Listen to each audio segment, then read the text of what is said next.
Dalam kehidupan sehari-hari tidak jarang ada yang suka membandingkan apa yang sudah dimiliki dengan kepunyaan orang lain.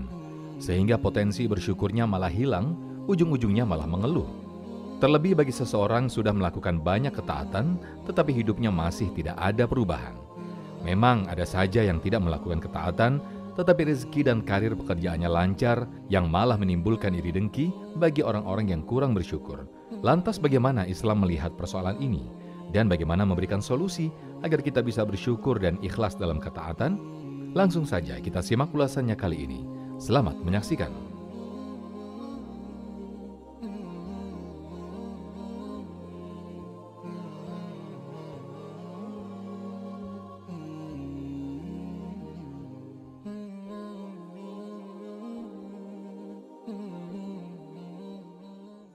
Bagaimana kita bisa mengetahui ya bahwa kita ini termasuk ciri-ciri orang bersyukur dalam skup yang lebih kecil?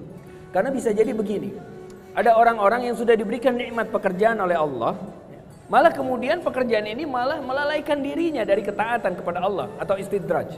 Istidraj itu ada di dalam surat Al-An'am di ayat 44. Itu silakan buka suratnya.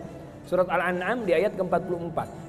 Falamma nasumma dzukkiru bihi fatahna 'alaihim abwaaba kulli syai' hatta idza farihu bima utu akhaznahum baghtatan fa idza hum mublizun, kata Allah.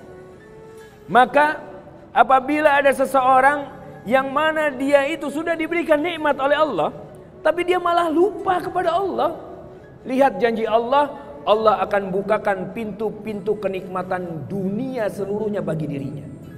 Ini hati-hati nih. Maka kalau nggak usah heran kalau lihat ada orang yang malah bermaksiat kepada Allah, jabatannya naik terus, ya kan?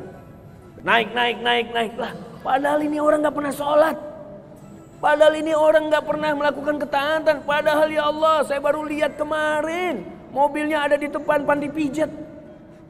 Kok naik terus? Istidraj. Dia diberikan nikmat, malah dia kufur, malah dia bermaksiat. Dibuka pintu-pintunya. Untuk apa? Untuk dia makin terjerumus di hadapan Allah Subhanahu wa taala, sehingga Allah punya alasan nanti untuk mengazab dia secara pedih. Bagaimana azabnya? Dicabut nyawanya dalam keadaan bermaksiat di hadapan Allah. Hati-hati. Lagi meeting, tiba-tiba azan, dia cuek aja. Wah, ntar aja lah, tanggung. Akhirnya dia dicabut nyawanya oleh Allah dalam keadaan tarkus sholat. Dalam keadaan meninggalkan sholat. Karena apa? Innamal a'malu binniyat, kan? Niatnya dia untuk apa? Nanti tanggung, ini kerjaan dulu nih, penting nih. Penting kerjaan, padahal Allah yang memberikan izin kepada dia untuk mendapatkan pekerjaan itu. Maka beranikan untuk berbicara dan mengedepankan bahwa haknya Allah lebih. Sebelum sholat udah izin dulu. Sebelum waktu sholat sudah izin, tinggal 5 menit lagi interupsi. Siapapun atasannya, Allah lebih atasan dari atasan kita.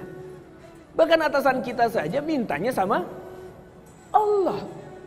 Allah yang berikan itu. Maka beranikan diri, di situ skupnya.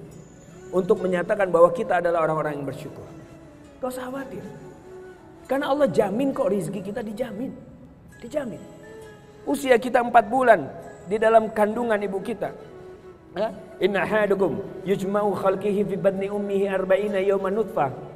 Thumma yakunu mithla dhalika 'alaqah. Thumma yakunu mithla dhalika mudghah. Thumma yursalu ilahil mayaq fayanfu fi ruh wa yu'maru bikasbi 4 kalimat bikasbi rizqihi wa ajalihi wa amalihi as-sa'id wa syakir. Ini jelas hadisnya bahwa kita berproses 40 hari pertama di perut ibu kita bentuknya nutfah. Kemudian bentuknya alaqah, kemudian bentuknya mudghah, sekunyahan daging, seonggok daging. Di 40 hari ketiga, 120 hari, yaitu 4 bulan kan. Allah kemudian tiupkan ruh. Pada saat ditiupkan ruh, ditetapkan 4 hal. Rizkinya, ajalnya, amal perbuatannya, kemudian dia ahlul musibah atau ahlul afiyah. 4 hal, rizki kita sudah ditetapkan. Antum kenapa khawatir dengan rizki? Maka saat hak Allah perlu ditunaikan, selesaikan yang lain-lain, stop yang lain-lain. Itulah tanda kita bersyukur kepada Allah. Itu yang pertama. Yang kedua, bagaimana cara istiqamah? Nah ini dia. Al-istiqamati khairu min alfi karamah. Istiqamah itu lebih baik dari 1000 karamah. Gimana cara istiqomah? Cepat saja saya katakan ada 3. Yang pertama, istiqomah tidak bisa diraih kecuali dengan ilmu. Orang bisa istiqomah tahajud karena dia tahu ilmunya. Dia tahu manfaat tahajud, dia tahu keutamaannya. Orang bisa puasa Senin Kamis, puasa sunnah karena dia tahu keutamaannya. Dia tahu manfaatnya bagi kesehatan. Dia tahu kemudian apa manfaatnya bagi akhirat dia nanti. Ya, maka ilmu. Setelah ilmu, yang kedua adalah ikhtiar. Ilmunya dapat, setelah ilmunya dapat dipraktekkan. Belajar untuk mempraktekkan. Dan kemudian yang ketiga adalah ikhlas. Belajar ikhlas dalam mempraktekkan ilmunya, bahwa yang dia lakukan bukan untuk apa-apa kecuali untuk mendapatkan ridha Allah Subhanahu wa taala. Ini adalah urutan penuntut ilmu, thalabul ilm seperti kita ini. Belajar dulu ilmunya, kemudian apa? Praktekkan, setelah praktekkan belajar ikhlas dalam mengamalkan.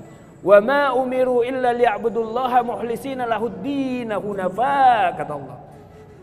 Allah tidak perintahkan kita menjalankan agama ini kecuali dengan ikhlas. Ketaatan ini dengan ikhlas. Kalau nggak ada ikhlasnya, nggak bakal diterima sama Allah. Ini dia. Ya. Maka 3 hal ini insya Allah akan membuat kita istiqomah. Istiqomah sama dengan 3 I. Ilmu, ikhtiar, ikhlas.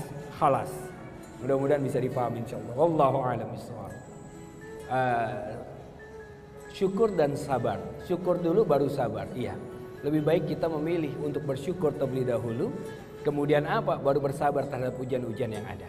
Bahkan dalam bersyukur pun ada kesabaran sebetulnya, iya kan? Untuk kita kemudian berdoa, bersyukur kepada Allah itu butuh kesabaran juga. Nah, pertanyaan baik nih. Bagaimana caranya? Kan katanya kaum Hawa itu sabarnya cenderung lebih tipis. Iya atau tidak? Benar atau tidak? Yang jawab bapak-bapak. Benar. Saya nanya ke sini. Iya. Betul. Kenapa? Lihat. Karena satu bahwa kaum Hawa ini diciptakan dari tulang rusuk yang paling atas, paling keras, paling bengkok. Didiamkan dia akan tetap bengkok, dipaksa lurus dia akan patah. Ini satu, ini secara kodrat ya, secara kodratullah. Yang kedua, bahwa tanda laki-laki diberikan kesabaran yang jauh lebih besar daripada wanita. Tandanya apa? Kata-kata talak itu ada di lisan laki-laki, bukan di lisan wanita. Kalau sampai kata-kata talak itu dititipkan di lisan wanita, insya Allah nih pada duda semua nih. Udah dari kemarin-kemarin, betul lah ya. Insya Allah udah duda semua. Kan dikit-dikit ceraikan. Aku ceraikan kamu. Bayangkan kalau wanita yang menceraikan kita, khalas. Ya, jomblo semua kayaknya kita. Termasuk ustadznya. Termasuk ya. Kalau misalnya hal itu. Tapi tidak, Allah titipkan di lisan laki-laki. Lisan laki-laki. Lagi mana ustadz kalau ada laki-laki yang dikit-dikit ceraiin. Berarti agak kewanita-wanitaan. Karena dia nggak sabar begitu. Ya. Ini tanda yang kedua. Yang ketiga, dalam hadis Rasulullah SAW itu disyaratkan bahwa wanita itu banyak yang kemudian tidak bersyukur. Banyak yang tidak bersyukur kepada suaminya. Kenapa? Kebaikan suami bertahun-tahun itu bisa hancur gara-gara kesalahan yang hanya satu. Kebaikan suami puluhan tahun, tiba-tiba ada kesalahan satu yang dilakukan, itu langsung seorang wanita istri tidak bisa menerimanya. Dan bahkan bisa diingat-ingat dalam tahun-tahun berikutnya. Maka wanita paling bagus itu jadi ahli sejarah. Karena pandai mengingat dan merekam-rekam kesalahan. Ya, semua jelas. Ingat nggak kamu di ujung jalan itu di tahun 1992? Udah lama banget. Kamu pakai baju kotak-kotak biru, ada robeknya sedikit di sini. Udah inget itu. Itu ingat A sampai Z ya. Karena apa? Karena memang seperti kodrat. Nah, bagaimana Ustadz cara menyiasatinya? Ini saya luar biasa. Saya mencintainya karena Allah. Ini tanda wanita yang jujur. Kadang-kadang kan enggak, laki-laki yang lebih enggak sabar itu. Sebetulnya tidak. Bagaimana cara menyiasatinya? Dengan bersyukur. Itu dia kenapa diletakkan syukur terlebih dahulu untuk kemudian sabar. Karena bagi orang-orang yang pandai bersyukur, Allah berikan kesabaran yang luar biasa nantinya. Ini given dari Allah nanti. Betul. Pada saat dia melihat, oh kok suami saya begini ya? Oh alhamdulillah, suami saya memang begini tetapi kebaikannya masih banyak dibandingkan suami-suami yang lain. Ustadz, suami saya kalau pulang cuma 3 hari sekali Ustadz. Oh alhamdulillah bunda, ada yang udah 3 lebaran, 3 puasa gak pulang-pulang. Biasanya kita ya, kalau kemudian membanding-bandingkan itu, karena apa? Karena kita membandingkan dengan yang lebih tinggi. Kita bandingkan dengan yang lebih baik, yang jauh di atas, lihat ke atas. Kadang-kadang ada yang mengatakan begini, Ustadz, saya pengen banget dapat suami yang kayak Rasulullah SAW. Ya anti sudah kayak Siti Khadijah belum? Kalau belum kayak Siti Khadijah, jangan berharap dapat kayak Rasulullah. Usikum wa nafsi bitaqallah. Maka bersyukur itu adalah cara yang paling jitu dalam segala hal.